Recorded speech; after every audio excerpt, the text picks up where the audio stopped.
Ji has just transferred from another school. Her reputation? A troublemaker who always found herself in conflict.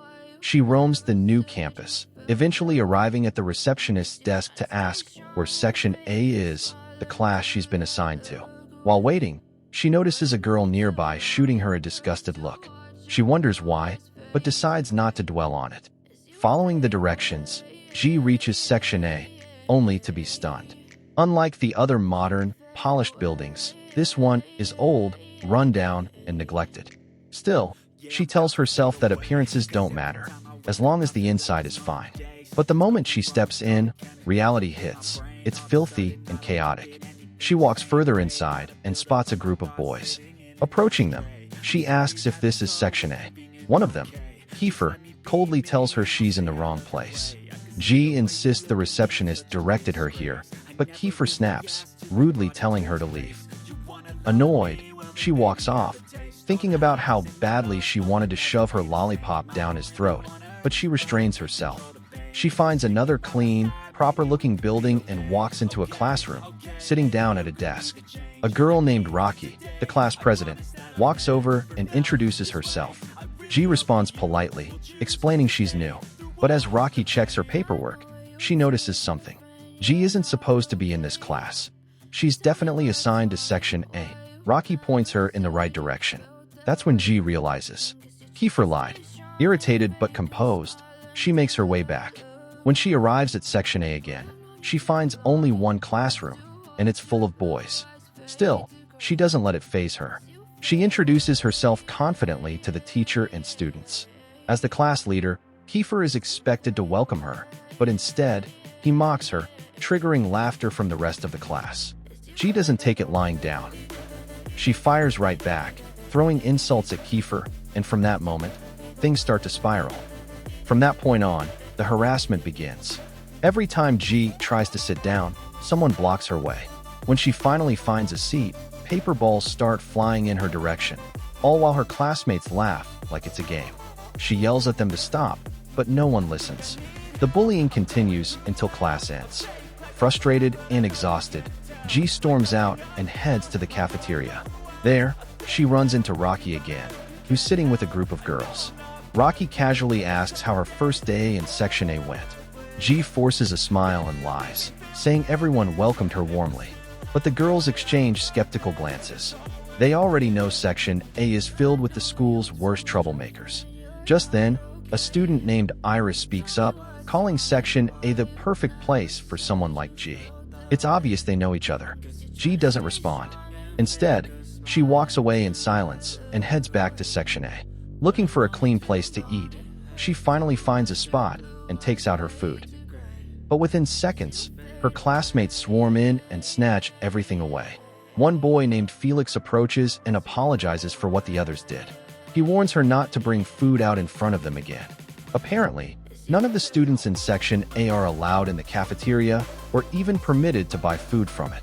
Confused, Ji pulls out more food from her bag, but Felix quickly grabs it and repeats his warning before walking off. Later, while class is in session, a female teacher enters. She takes one look at the filthy room and refuses to teach.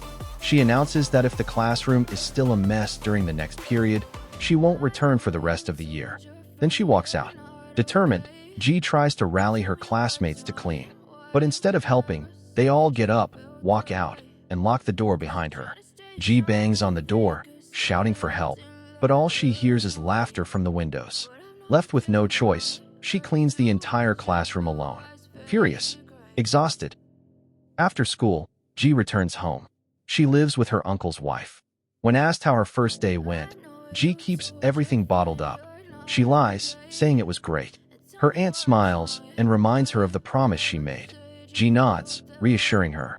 She remembers. No more trouble.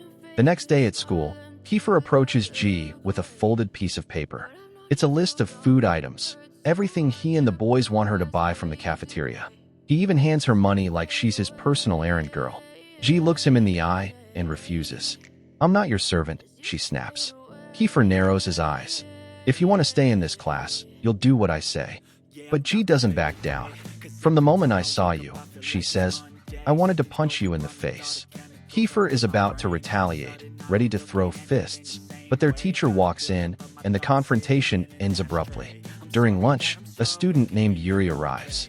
The entire class rushes to him. He's brought tons of food, and the boys are ecstatic.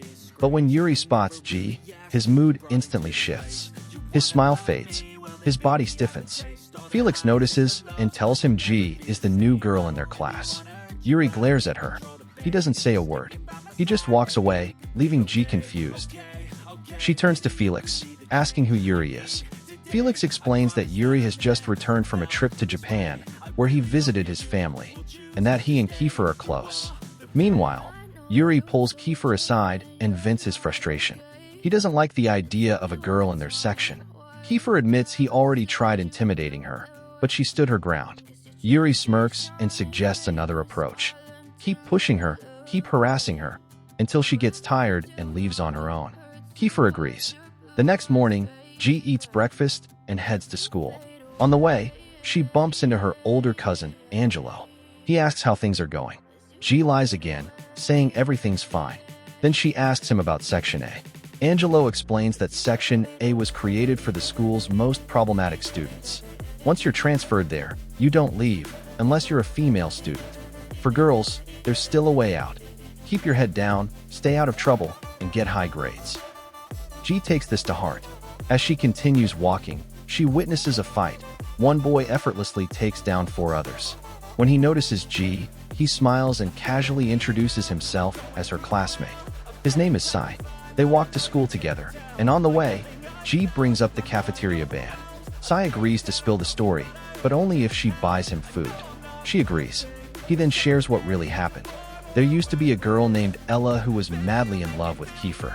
But Ella had strong ties to the school's administration and was eventually transferred to another section. One day, Kiefer caught her kissing another boy in the cafeteria. Blinded by rage, he attacked the guy and destroyed half the place in the process. As punishment, the school banned all Section A students from the cafeteria permanently. After Sai finishes the story, he and G arrive at school and head to class. But the day takes a nasty turn fast. At the end of the last period, G discovers her clothes have been glued to her desk. She's stuck. Everyone else laughs as they leave, and she realizes exactly who's behind it: Kiefer and Yuri. Desperate, she calls out to Sai and Felix. You guys eat my food every day, now help me. Feeling guilty, they come back to help. But when they pull her free, her clothes tear. Sai quickly takes off his jacket and hands it to her. Furious, G storms out and tracks down Kiefer, who's with Yuri and a group of guys. Without hesitation, she throws Sai's jacket in his face. In front of everyone, she declares, "From now on, I won't stay quiet about anything you do to me." Then she walks off. On her way home, Sai catches up to her and hands her another jacket from his bag to cover up. She thanks him quietly before heading inside. Later that night, as Sai walks home, the same group of boys he fought earlier surrounds him, clearly out for revenge. Meanwhile, at G's house, the dinner table is tense. Iris, her cousin, is there, and it's obvious he can't stand her. Angelo notices the tension and gets upset. When he learns that Iris isn't even giving G a ride to school, he snaps and orders him to start taking responsibility for her safety. The next morning, Iris reluctantly drives G to school.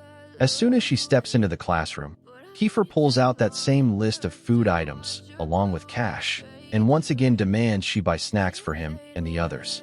But G doesn't flinch. "I'm not doing it for you," she says. "Only for my friends." She marches to the cafeteria and buys every single item on the list. When she returns, everyone in class lights up. Even Kiefer seems surprised. Felix calls her over to eat with them. G can't hide the smile on her face. For the first time, she feels welcomed. She joins them. But Yuri, watching from across the room, doesn't like what he sees. He leaves without saying a word. Later in class, their teacher begins calling out names to assess each student's academic level.